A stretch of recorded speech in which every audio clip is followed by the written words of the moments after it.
Invest time and money.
All right, it is 6:15. Per our posted and noticed time, we can go ahead and start with the interactive community budget session. I'll start with those that are on the sign-in sheet.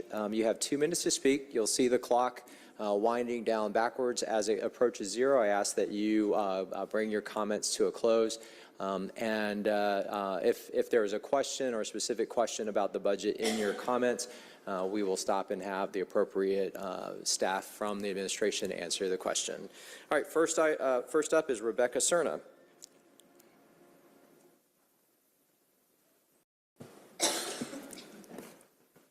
Hi, everyone. My name is Rebecca Cerna, and I'm the Executive Director of Propel ATL, a local advocacy organization dedicated to making our streets safer. I'm here to ask you to significantly increase the budget for the Atlanta Department of Transportation so we don't lose momentum. Getting around Atlanta isn't easy, we all know this.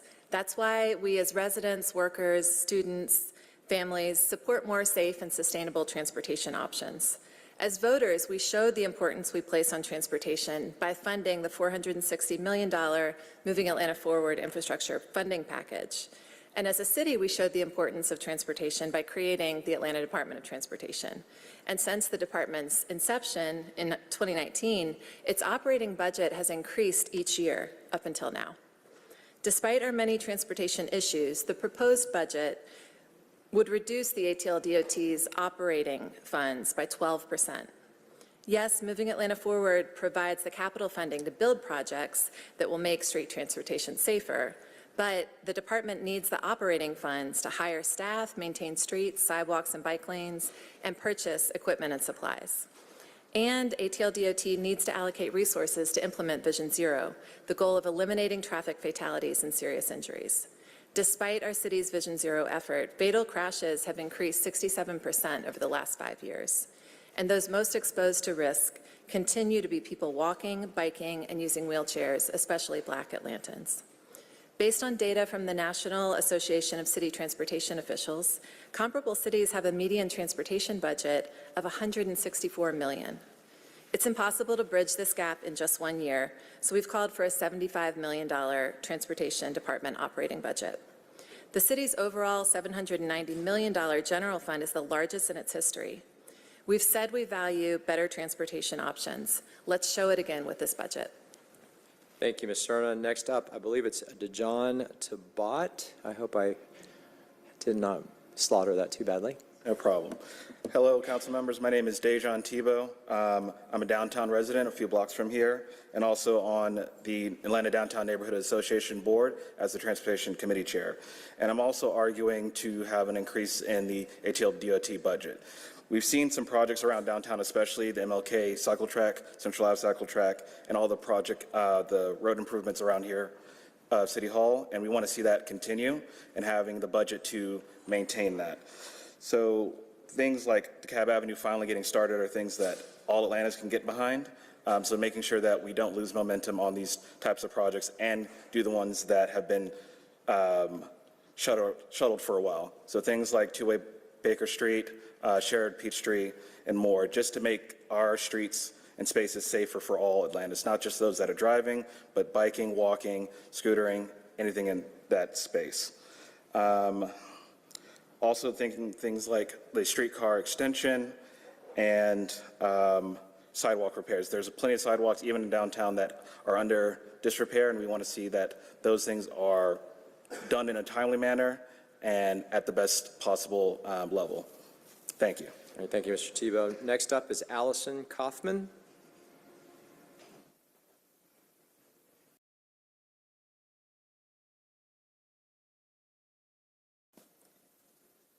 Good evening. Good My evening. name is Allison Kaufman. I'm a resident of District 5 and the chair of the Atlanta Reproductive Justice Commission.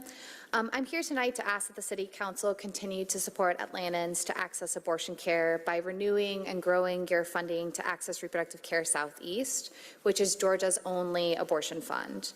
Last year, the Atlanta City Council donated $300,000 to ARC Southeast, becoming only the 6th city in the U.S. and the first in the Southeast to directly fund abortion access.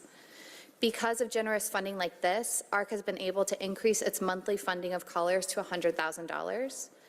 Even with this increase, though, ARC still has to regularly close its health line before the end of the month due to lack of funds. Since Georgia's 6-week abortion ban went into effect, abortions have fallen by 50% in our state. This means that the majority of Georgians trying to access abortion care are now having to travel out of the state. Callers are reaching out to ARC not just for help to cover their abortion procedure, but for gas money, for airfare, for lodging, food, and childcare for multiple nights. The recent abortion bans in North Carolina and South Carolina will only make the situation worse. Because of the increased need for support, we are asking that the city increase its funding to $500,000 in the fiscal year 24 budget. This additional funding will allow ARC to better meet the needs of Atlantans, helping to ensure that everyone, no matter their income, can access this essential health care. Thank you. Thank you, Ms. Kaufman. Next up is Nicole Patterson.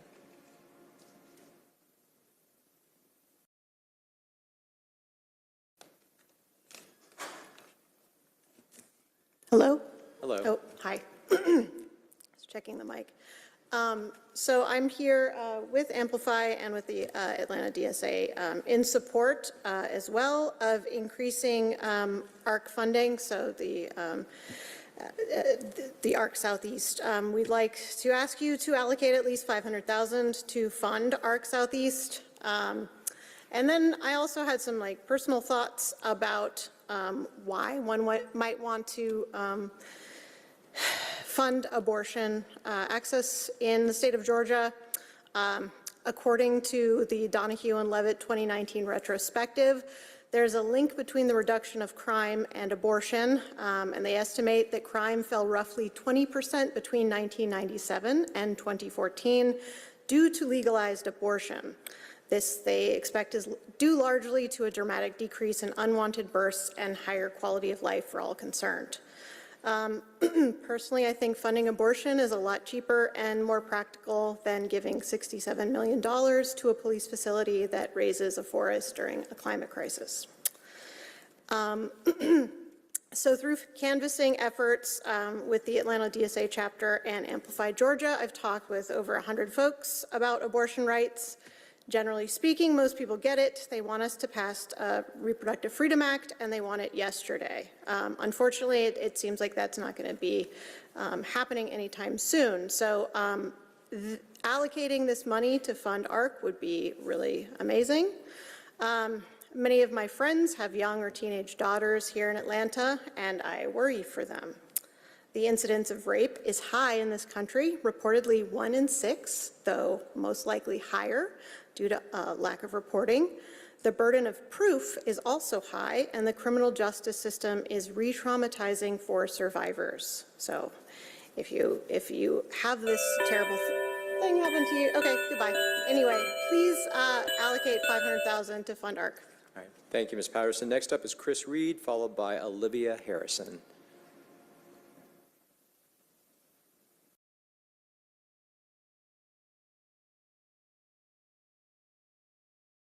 Good evening. My name is Chris Reed. I'm the Policy and Advocacy Manager for Sister Love, which is located in the West End.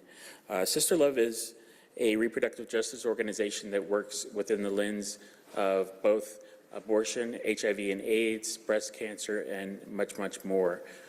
We work specifically with Black and Brown communities as well as the LGBTQ+ community. We are here asking the City Council and the Mayor's Office to allocate $500,000 in the city's fiscal 24 budget to fund ARC, Georgia's only abortion fund. In addition, we are looking at various barriers that affect people who are seeking abortions, particularly the Black and Brown communities and other marginalized communities. Travel, lodging, access to medication are just a few barriers to abortions in the state. While I've never had an abortion myself, I understand that we as a society must protect a woman's autonomy to determine what she wants to do about her body. Thank you. Thank you, Mr. Reed. Next up, Olivia Harrison, followed by Matthew Nursey. Hi, my name is Olivia Harrison, and I'm a resident of DeKalb County. I recently moved there from District 2. Last year, I gave comment in favor of the $300,000 city abortion fund. It was my first time speaking at or even attending a city council meeting, spurred on by the fall of Roe v. Wade, which was an unconstitutional attack on working people.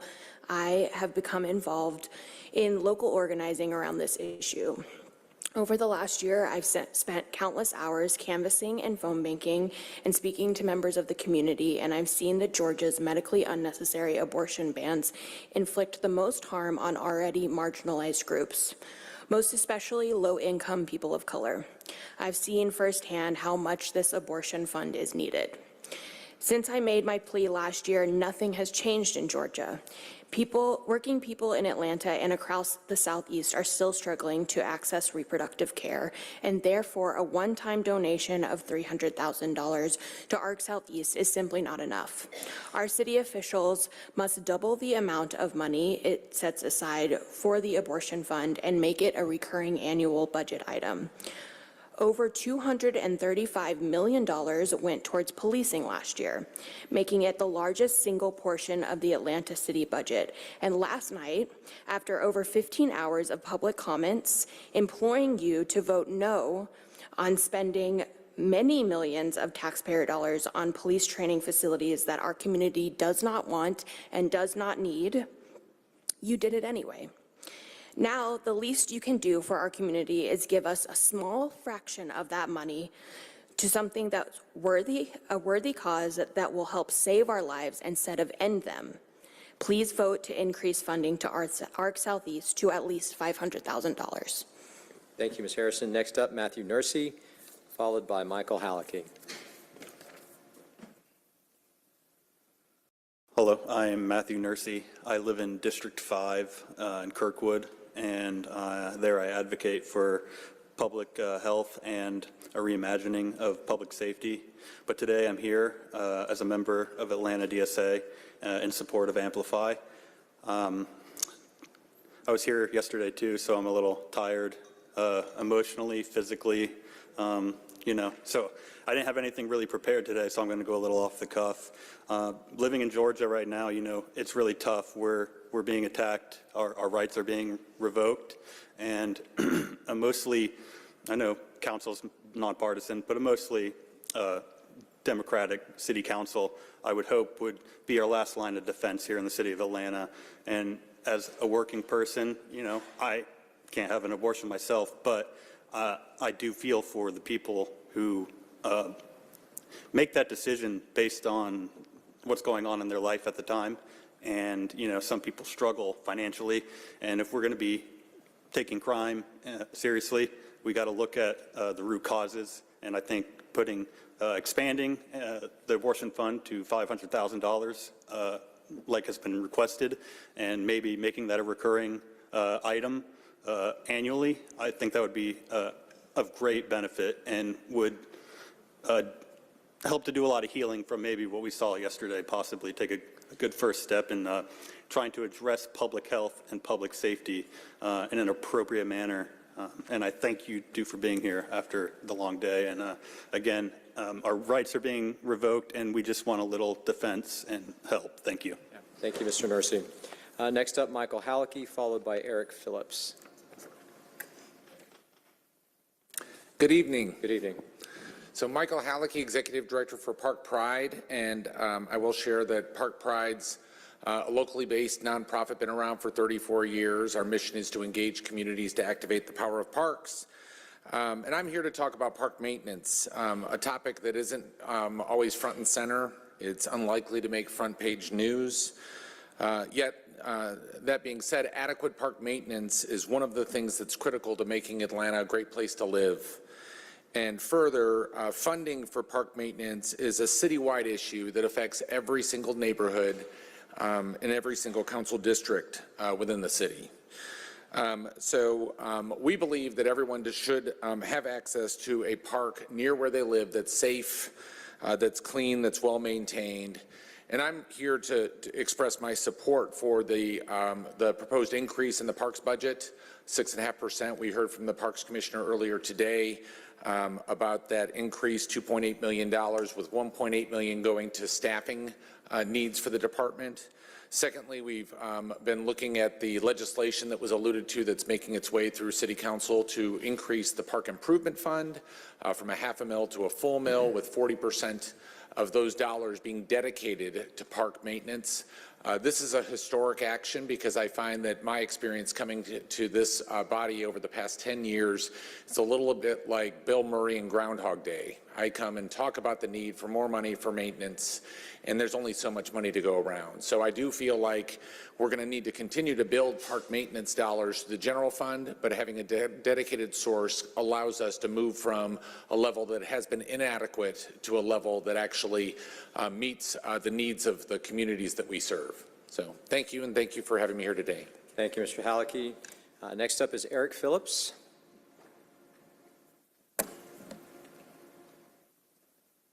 Hello and good evening. My name is Eric Phillips, D5, but I've lived in 2, 3, 6, and 7. We must invest in quality infrastructure throughout our city to provide a livelihood becoming of our maturing and rapidly growing city. I call on you to raise the Atlanta Department of Transportation's budget within the 2024 proposed budget, and an increase of $17 million to $80 million total. Our city-maintained road network is widespread. At 1,400 miles, 3,400 vehicular lanes. However, our sidewalks are crumbling everywhere, and our protected bike lane network is about 10 miles total. We have a little bit of room that we can give and diversify our assets. I'm asking you to update this proposed city budget to include additional funds to be line items specifically to be split between key areas of delivery where residents should be involved in identifying those exact specific locations. New sidewalk installations and repairs. Intersection, raised crosswalks, curb extensions, and traffic diverters should also be installed. New protected bike lanes and trails, and better protection for our existing trails and protected bike lanes that are currently deemed inadequate with either paint or flex posts that are not protection and will not help my body whenever it is impacted by a one-ton vehicle. Placemaking, such as pedestrian plazas, parks, parklets, seatings, and planters, and net new project management resource allocations and capacities overall. We should avoid reduction to the ADOT budget, whereas we should augment our funds from our self-imposed sales taxes and bond referenda, rather than leverage them as a crutch. We need to increase that funding rather than lean on that additional funding by increasing that annual allotment. Thank you. All right, thank you, Mr. Phillips. Now, those are all the folks that have signed up, but I do see some more folks in the audience. I didn't know if there was anyone else who wanted to make comments before we wrap and move on to the other portions. Why don't y'all come up? Ms. Linda, if you will take the sign-up sheet back down there.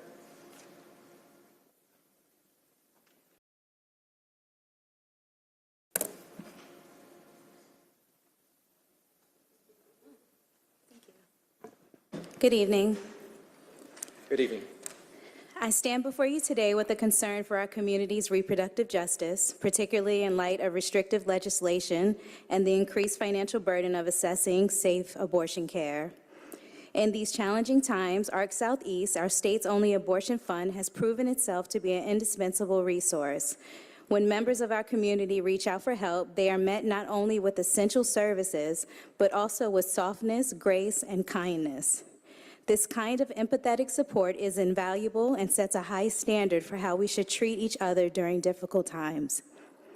The financial implications of seeking an abortion, particularly out of state, due to our early abortion ban can be daunting. We must strive to create a future where legal, accessible abortion is not just possible, but can be achieved without insurmountable financial strain or stigmatization. Last year, our city took a critical step in supporting ARC Southeast. As the need for their services grow, it's crucial we continue to prioritize local resources for safe, accessible abortion care in our budgetary decisions. Each individual should have the right to make health and life decisions with dignity and economic security. By fostering a compassionate society that respects these rights, we affirm our commitment to all citizens. I urge you to bear this commitment in mind in your deliberations, ensuring that reproductive justice remains at the forefront of our community priorities and more funding is given in this invaluable program. Thank you for your time and consideration. Thank you. Anyone else? Come on up, please.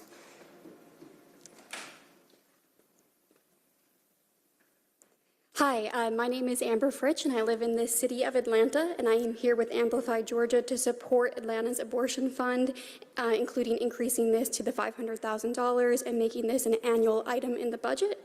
Thank you for your consideration of this critical need to supporting reproductive justice and creating more equality for Atlanta citizens. Do me a favor, both of y'all, if y'all can make sure you sign the sign, but we just need to keep a record of those that made comments. Was there anybody else? Okay, with that then, we're going to move over to the three folks that submitted audio files. I believe, Mr. Massenberg, you're going to play those. Do you recall this comment? Do you know where your children are? Some kids are content with their lifestyle. Some kids are not. So we have to give them some safe choices so they can take over where we left off. Give them the skills, the tools, invest the time and money, give them mentors. Look at what other cities have done to be successful with their youth. Because Atlanta has a reputation that can be changed concerning our youth. Breaking into cars to steal guns. Children need to be taught. Do they know anything about the golden rule, karma, reap what you sow? They need some guidance. Give them something to do. They need to be tired and sleepy just like we are. If we want the city to be safe, spend some millions for the kids. We have to make sure the kids know that they're not going to be able to get away with using weapons. The person who ever shot someone at the park, at the Dunbar Park, Phoenix Park, Rosa Barney Park, Rosa Barney Park. They've seen the footage. They should have caught that person to give a message to the kids that they're not going to be able to get away with things, to show them that they have to do what's right. We have to send small messages to let them know not to break in cars and steal weapons and use the weapons. We have to stop them by giving them other choices. We have to guide them the way we were. We weren't able to just go out and do whatever we wanted to do. Put some programs in place with mentors involved so that all the kids can have something to do. so they won't be out at all hours of the night or even in the daytime just having guns. Have some messages on TV that says something good, like the mayor said, like once the time is went by, go on home instead of trying to go to another location. Teach the kids if they see somebody with a weapon, walk away. Don't be following behind them because who knows what's going to go on. We have to teach little messages in some way or other through some kind of form, some kind of format. They have to be taught. We have to figure out some ways. Atlanta has a reputation that can be changed concerning our youth.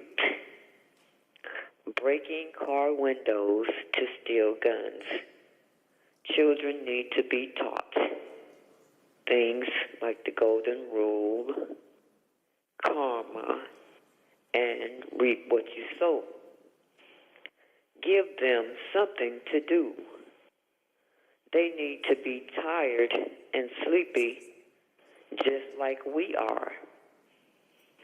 If we want the city to be safe, spend some millions for the kids. Hello, my name is Charlie Phillips. I live in the fairly popular district downtown. I just wanted to make a comment about the proposed budget cuts for the Department of Transportation. Transporting yourself anywhere in the city kind of sucks. Car, walking, biking, MARTA, and we really need to be doing more to make the stuff that's cheap and easy to make good, like walking and biking, making that actually good and not half doing it and half baking it, like simply painting bike lanes or using plastic protectors. We need real protection and real solid biking and walking infrastructure in the city. Expand the belt line everywhere. That's it. Thank you. Is that the third and last one? Very good. Thank you. All right. So then that takes us to the email questions. All right. Right, there are a number of them that are associated with the public training facility. There's another one from Lydia Bates that wants to know about money being invested into communities and the people of Atlanta. So CFO Ball, I don't know if there's some high-level answers in terms of investments that the budget includes in terms of kind of human services, communities, and people.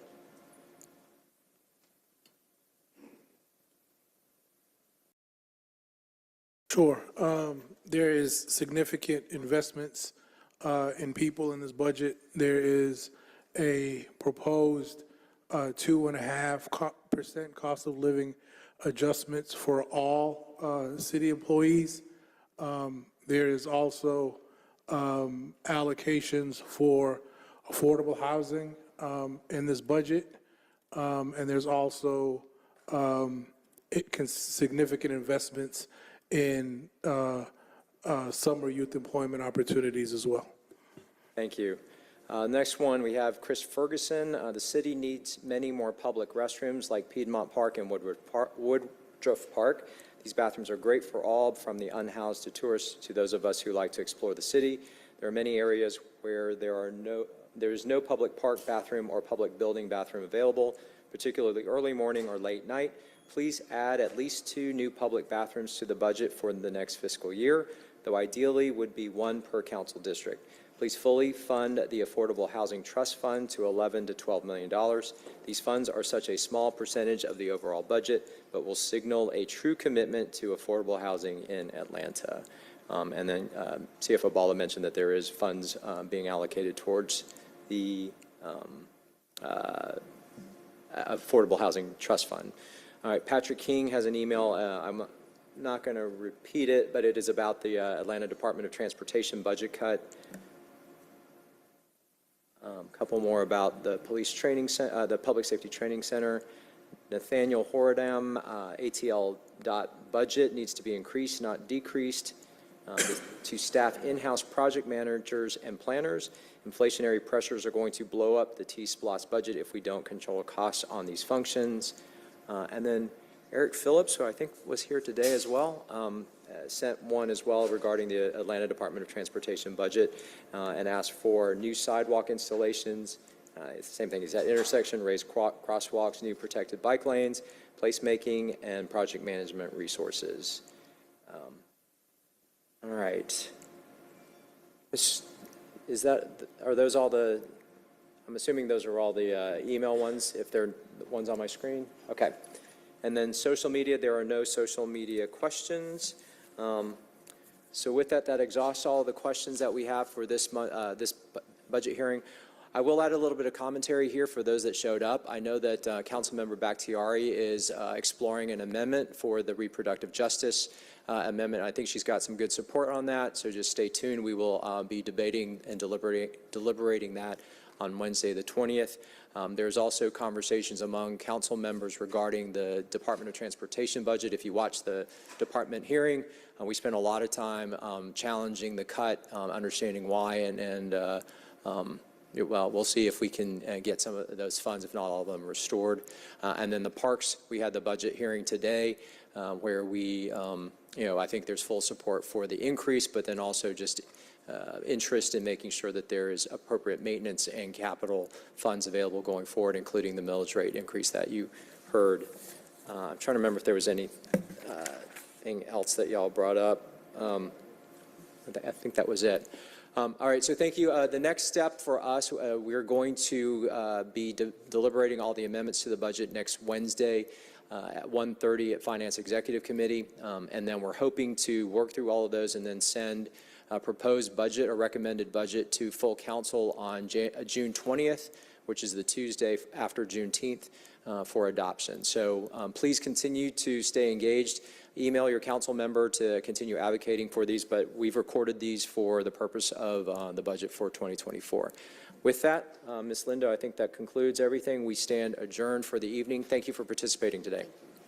Thank you. Yep.